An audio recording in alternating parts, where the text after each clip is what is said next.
할렐루야. 우리 하나님의 크신 은혜와 온충이 우리 모두에게 충만하게 임하시기를 간절히 기도합니다.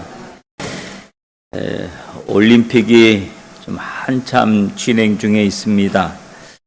메달을 딴 선수들을 보면 누군가 금메달을 땄다 그러면 그 다음에 계속해서 방송국에서는 그 선수와 관련된 방송을 쭉 하더라고요. 먼저 그 부모를 찾아가고, 그리고 어릴 적 이야기를 듣고, 학교를 찾아가서 그가 어떤 아이였는지를 또 방송을 하고, 그가 운동했던 같이 운동 그룹들한테 가서 또 가서 어떤 선수였는지 그걸 또 방송하고 막 하더라고요. 그래서 메달을 한 명이 메달을 따니까 사람들은 메달을 딴 그 사람의 주변에 대해서 관심을 많이 갖더라. 그가 어떤 음식을 좋아하고 뭘 잘 먹었는지 뭘 좋아하는지 이런 것들까지도 막 이 방송에서 하고, 또 그가 좋아했던 음식들 이런 것들은 또 금방 유행이 되고 하는 그런 모습을 볼 수가 있습니다. 그런 걸 생각해 보면 한 선수가 큰 무대에서 메달을 따는 것이 한 사람, 그 사람만 잘해서 된 것이 아니라 그 사람을 사사했던, 도왔던 주변에 많은 인물들이 있음을 함께 보여주는 그런 모습인 것 같아서 참 보기가 좋았습니다. 우리가 어떤 성과를 이루었을 때 그 성과를 나 혼자 노력으로 이룬 것 같지만 나 혼자 노력이 아니라 내가 그렇게 노력할 수 있도록, 그 성과를 얻을 수 있도록 나를 도와주었던 내 주변에 많은 사람이 있다라고 하는 사실들을 함께 기억하라라고 하는 그런 메시지로 들려졌습니다. 오늘 우리가 이 땅에 살아가면서, 오늘 우리가 이렇게 살아갈 수 있는 것은 하나님의 은혜와 은총이 있었기 때문에 오늘 우리가 이렇게 하나님 앞에 나와서 예배 드릴 수 있었는 줄로 믿습니다. 그러므로 나를 도우시는 그 하나님의 은혜를 기억할 수 있는 여러분들이 되었으면 참 좋겠습니다. 벌써 8월 달이 되었습니다. 날씨는 더위가 아주 정점을 이루는 그런 달을 지금 살아가고 있습니다. 매일매일 얼마나 더운지 모르겠습니다. 부디 건강에 유의하시길 바라겠고, 물도 좀 자주 드시고, 또 가능한 걸을 때 그늘로 이렇게 해서 걸으시고, 또 조심조심해서 걸으시고, 또 그렇게 했으면 좋겠습니다. 그래서 휴가를 떠나신 분들도 또 건강하고 안전한 휴가를 다녀올 수 있기를 간절히 바랍니다. 이 8월 달에는 우리 교회 한국에서 찾아오는 손님들이 많은 이런 때입니다. 8월 셋째 주에도 한 교회가 와서 그 주간에 행사를 하고, 그 다음에 주일날 같이 예배를 드리고, 넷째 주에도 한 주간 또 같이 다니면서 주일날 같이 예배를 드립니다.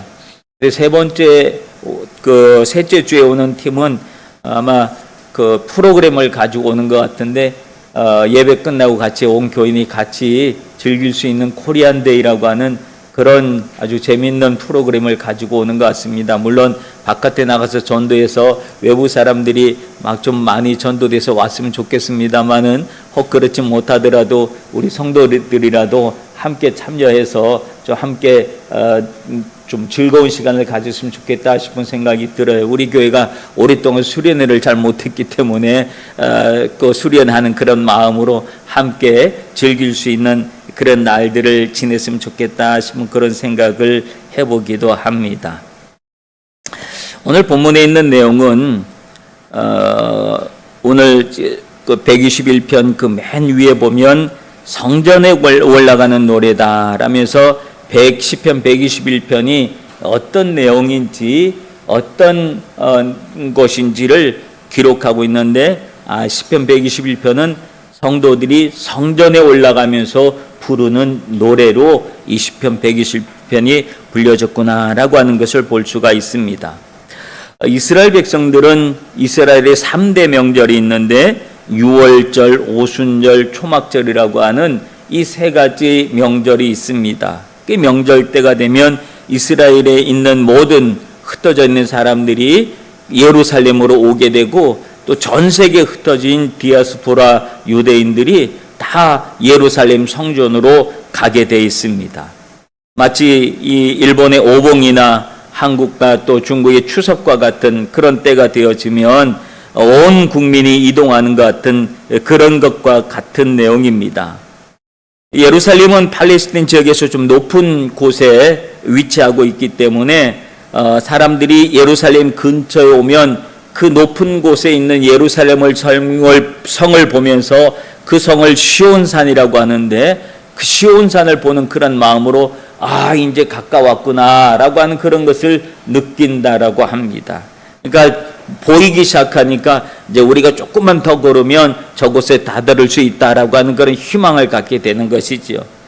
근데 남쪽 지역에서 여행 오는 사람들은 남쪽 지역은 사막을 지나가야 되는 그런 곳이 있기 때문에 그 사막을 통과할 때에 얼마나 힘들고 어려운지 몰라요. 그런데 그 사막을 통과하면서 높은 곳에 있는 그 예루살렘 성을 바라보고 그 시온상을 바라보게 되어지면 힘을 얻는다는 거예요. 우리 조금만 더 힘을 내면 저기에 갈 수 있으니까 힘을 내자 이런 마음을 가지고 오늘 부르는 노래가 오늘 시편 121편이다라고 하는 그런 내용입니다. 근데 오늘 시편 121편을 이렇게 보면 1절, 2절과 나머지 3절부터 6절까지 내용으로 이렇게 나눠지는데 1절, 2절의 내용을 보면 내가 산을 향하여 눈을 들리라 나의 도움이 어디서 올까 나의 도움은 천지를 지으신 여호와에게서로다 라고 하는데 이건 누가 얘기하는 걸까요? 내가 산을 향하여 그러니 본인이 혼자서 하는 말입니다. 혼자서 질문을 하고 혼자서 대답을 하는 내용입니다. 내가 산을 향하여 눈을 들리라 나의 도움이 어디서 올까? 내 도움이 천지를 지으신 여호와께서 나를 도와주시지. 즉 자문자답하는 내용이 오늘 1절과 2절에 있는 내용이다라고 하는 그런 내용이에요. 저는 이게 목회하다 보면 상담하는 일이 가끔 있습니다. 이 상담을 하다 보면 어떤 분이 와서 목사님 사실은 이런 고민이 있는데요. 저런 고민이 있는데요 하면서 막 얘기를 해요.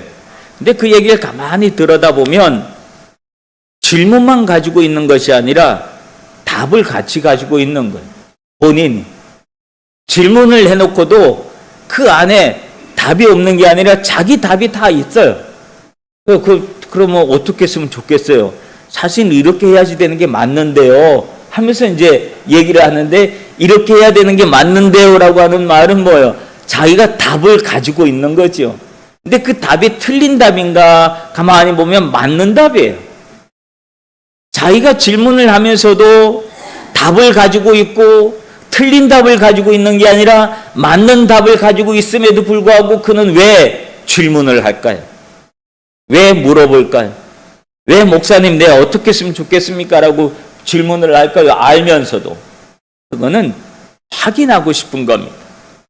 내가 지금 가지고 있는 생각이 맞는지, 내가 지금 바른 생각을 하고 있는 건지, 그걸 확인해 주십시오라고 하는 그런 의도에서 답을 가지고 있으면서도 물어본다라고 하는 거예요. 가만히 들어보면 답을 다 본인이 가지고 있으니 그럼 그대로 하면 되겠네요. 그러면 그렇죠.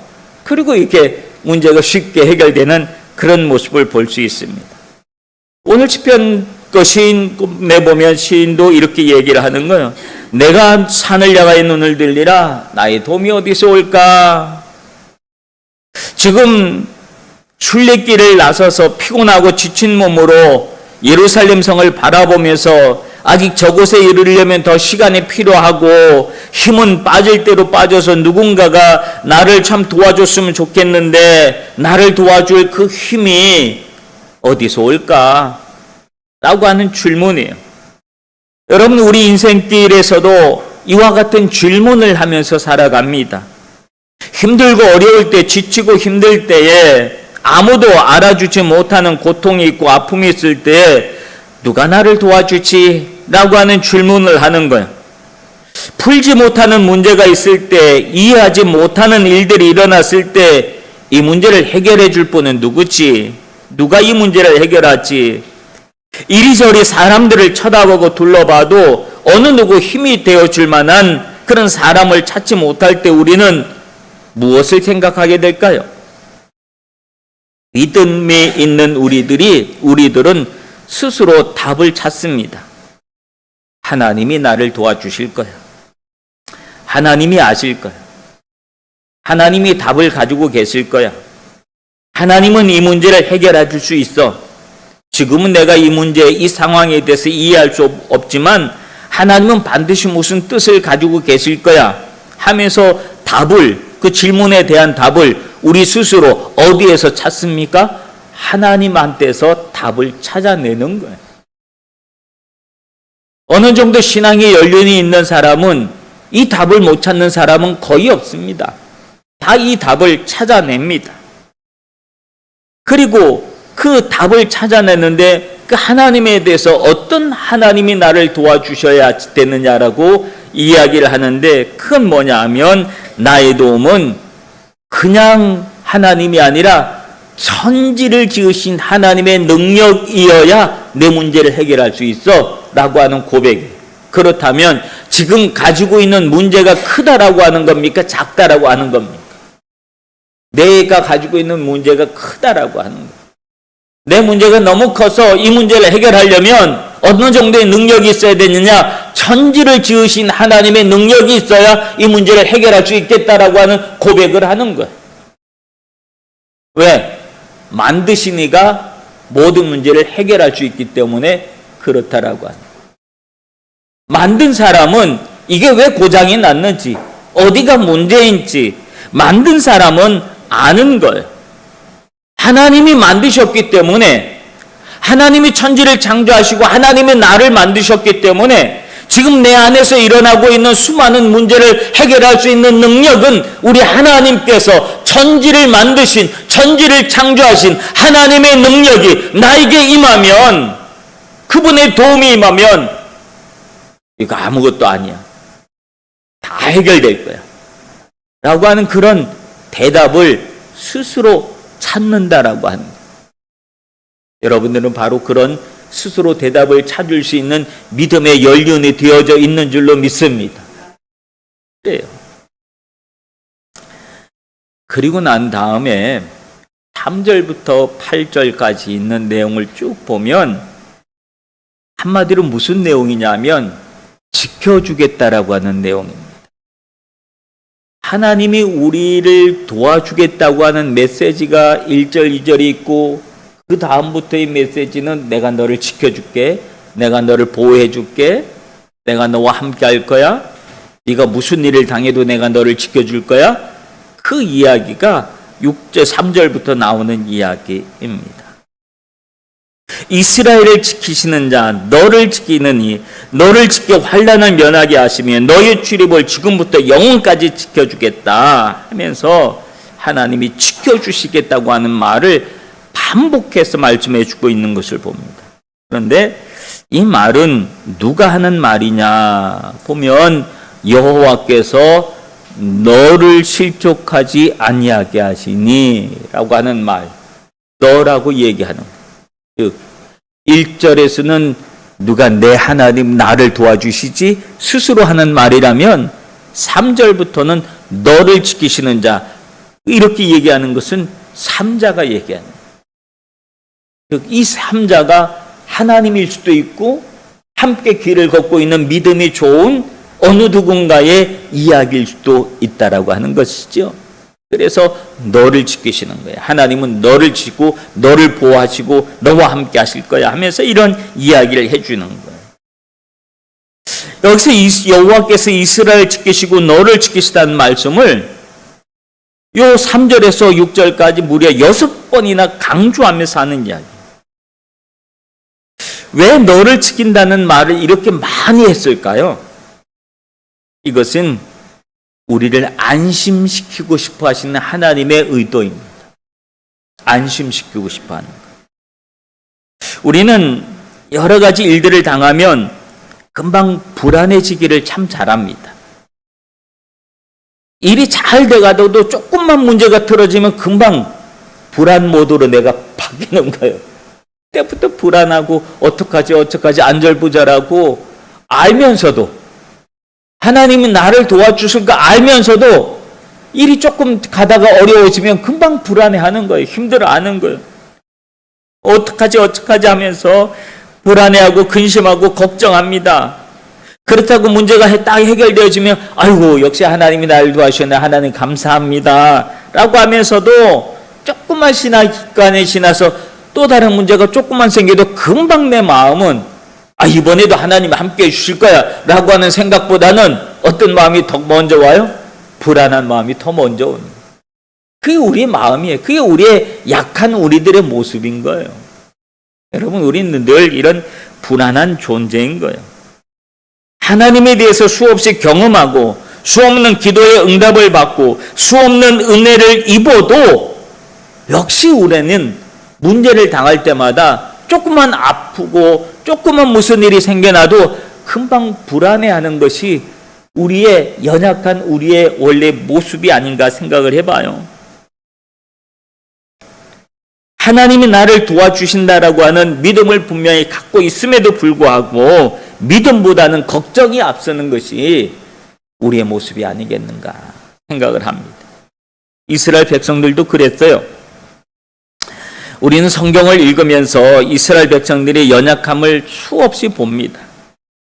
수없이 배반하고 수없이 우상을 찾고 힘센 강대국을 의지하고 또 그들에게 아부하고 그러다가 또 얻어맞고 피 흘리고 또 하나님 앞에 하나님 나 잘못했습니다 또 고백하고 기도하고 하나님 살려달라고 외치는 모습을 구약성경을 읽어보면 계속해서 반복하는 이야기가 그 이야기예요. 사실은 똑같은 이야기가 반복되어집니다.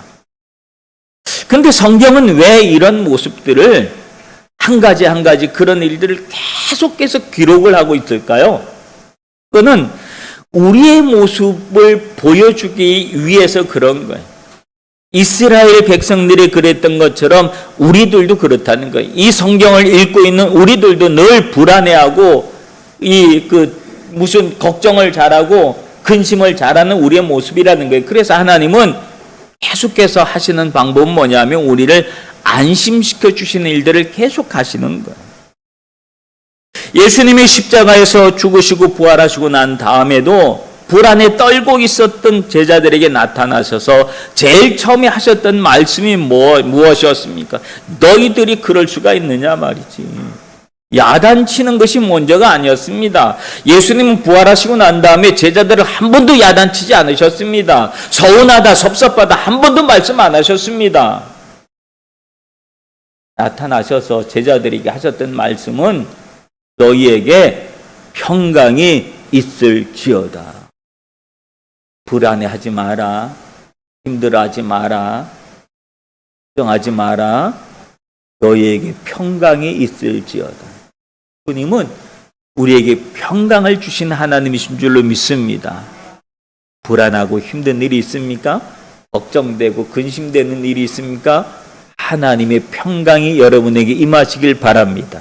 하나님은 계속해서 우리에게 평안하라 평안하라 평안하라 그러면서 오늘 시편에서도 내가 너를 지켜줄게 걱정하지 마 지켜줄게 보호해줄게 내가 너하고 함께하고 있을게 네가 나가든지 들어가든지 네가 뭘 하든지 내가 너를 지켜줄 테니까 걱정하지 마 이 이야기를 계속해서 해주고 있는 말씀이다라고 하는 거예요. 하나님은 어떤 상황 속에서도 우리를 당신의 백성들이 불안해하는 모습을 하나님이 놔두지 아니하십니다. 어떻게 해서든지 우리를 안아주시고 품어주시고 그래서 편안하게 해주시는 거예요. 마음이 힘들지 않도록 우리를 안아주시는 하나님의 마음, 하나님의 사랑이 여러분에게 임하시기를 간절히 기도합니다. 그래서 하나님이 계속해서 하는 얘기가 내가 너를 지킬 거야. 내가 너를 지키되 졸지도 않고 잠도 안 잘 거야. 너에게 그늘이 되어지고 그리고 또 심지어 낮에 뜨거운 햇살도 너를 상하지 못하게 하고 밤의 달도 너를 해치지 못하도록 내가 너를 지켜줄 거야. 너의 몸만 지켜줄 것이 아니라 너의 영혼까지도 내가 지켜줄 거야. 네가 어디로 가든지 어디로 나오든지 내가 너를 지켜주고 보호해 줄 거야. 영원히 지켜줄 거야. 이 말을 계속해서 시편 121편에서는 우리에게 해주고 있는 말씀이다 라고 하는 사실이에요. 세상에 이렇게까지 약속을 해주신 분이 어디 있겠습니까? 그러므로 이 세상을 살아가면서 아무리 힘들고 어렵고 아프고 고통스러움이 있다 할지라도 겁내거나 무서워하거나 두려워서 울거나 또 서러워하지 마시길 바랍니다. 여러분은 절대로 혼자가 아닙니다. 하나님이 여러분과 세상 끝날까지 항상 함께 하겠다고 확실하게 분명하게 약속을 해 주셨습니다. 사랑하는 성도 여러분, 눈을 들어 산을 보시기를 바랍니다. 그 산은 시온산 예루살렘 산입니다. 예루살렘 성입니다. 그곳은 하나님의 임재가 있고 하나님의 다스림이 있는 곳입니다. 그곳에서 하나님은 우리를 도와주십니다. 우리를 도와주시는 그분은 천지를 지으신 하나님이십니다. 하나님이 나를 돕고 있다고 하는 사실 하나만으로도 우리는 세상에 두려울 것이 없을 겁니다. 하나님이 나를 도우시는데 무엇이 무섭겠습니까? 다윗이 골리앗 앞에 물맷돌 하나 들고 설 수 있었던 그 용기는 어디에서 나옵니까? 하나님이 나와 함께 한다고 하는 그 믿음이 골리앗 앞에 돌 하나 들고 설 수 있는 용기를 주었지 않았겠습니까? 아무것도 가진 것이 없고 힘도 없고 배운 것도 없지만 우리가 이 땅을 이렇게 살아갈 수 있는 이유는 하나님이 나를 도와주신다고 하는 믿음 때문인 줄로 믿습니다. 그 믿음이 우리를 담대하게 하고 어떨 때는 무모하게도 만듭니다. 그래서 남들이 안 된다고 하는 그것을 믿음으로 한번 해보지 뭐 그렇게 하고 도전하는 그런 용기도 우리에게 생겨나기도 합니다. 그 도전하는 용기는 어디서 나옵니까? 하나님이 나를 지키고 보호하시고 나를 도와주신다고 하는 믿음에서 나온 것인 줄로 믿습니다. 나는 어떤 일이 있어도 망하지 않는다. 왜? 하나님이 나를 도와주시니까. 하나님이 나를 지켜주니까 나는 망하지 않을 거야. 라고 하는 믿음을 갖고 여러분에게 놓여져 있는 그 길을 개척해 가시길 바랍니다. 하나님이 도와주실 것입니다. 그러나 여러분, 우리가 오해해서는 안 될 부분이 있습니다. 하나님이 나를 도우시고 지키신다는 믿음이 내 욕심과 내 욕망을 채우는 것으로 오해해서는 안 됩니다. 내 욕심과 내 욕망까지도 하나님을 이용해서 하나님이 내 욕심을 내가 가지고 있는 이거 하고 싶은 모든 걸 하나님이 다 채해 주실 거야 라고 하는 믿음은 잘못하면 하나님을 오해할 수도 있고 하나님을 내 욕망을 이루는 도구로 만들어버리는 그런 일이 생길 수도 있습니다. 하나님은 절대로 그런 일로는 우리에게 역사하시지 않습니다. 연약한 우리가 이 세상을 믿음으로 승리할 수 있도록 도와주시는 하나님. 그래서 약한 우리의 모습을 통해서 어떤 일이 성취되어지는 그 모습을 통해서 하나님은 영광 받으시기 위해서 우리를 도와주시고 지켜주신 줄로 믿습니다. 그러므로 오늘 우리가 내 욕심을 이루기 위해서 하나님을 이용하는 그런 믿음이 아니라 하나님의 영광을 위해서 내 인생에 정말로 나 혼자만의 삶이 아니라 내 주변의 많은 사람들을 돕기 위한 그런 선한 마음을 가지고 어떤 계획을 세우고 이루어 나갈 때 하나님은 반드시 우리를 지키시고 보호하시고 도와주시는 줄로 믿습니다. 그래서 우리의 성공이 아니라 이 땅에서의 믿음을 통해 믿음의 선한 싸움을 통해서 영적인 승리를 통해서 하나님께 영광을 돌릴 수 있도록 하나님은 우리에게 그렇게 은혜를 베풀어 주실 줄로 믿습니다. 그런 우리의 삶을 통해서 하나님께 영광을 돌릴 수 있는 믿음의 성도들 되어지길 주님의 이름으로 축원합니다. 기도하겠습니다. 우리가 세상을 살아갈 때 나를 도우시고 있는 하나님이 있음을 우리가 기억하고 살게 하여 주시옵소서. 나를 지키시고 보호하시는 하나님을 믿음으로 우리가 불안해하지 않도록 도와주시고 우리를 도우시는 하나님으로 인하여 세상을 믿음으로 당당하게 살아가면서 내 삶 속에 하나님의 영광을 드러내는 믿음의 성도들이 되게 하여 주시옵소서. 예수님 이름으로 기도합나이다. 아멘.